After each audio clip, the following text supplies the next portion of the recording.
Вони зустрілися занадто пізно, у кожного вже є своє життя, і долі в них обох занадто різні, та вперто розум ігнорують почуття. Що з цим робити ні один не знає, за течією кожен з них пливе, а вперте серце погляду благає, згадало знову, що воно живе. Нема зізнань, ні відчуття балансу, лиш тільки думка «зараз це чому?». Це та любов, в якої немає шансу, хоч і жива, та не для них тому. Прийшла любов, причин не пояснила, лиш тільки серцю болю завдала.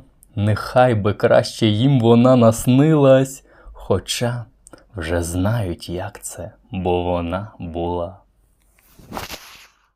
Вони зустрілися.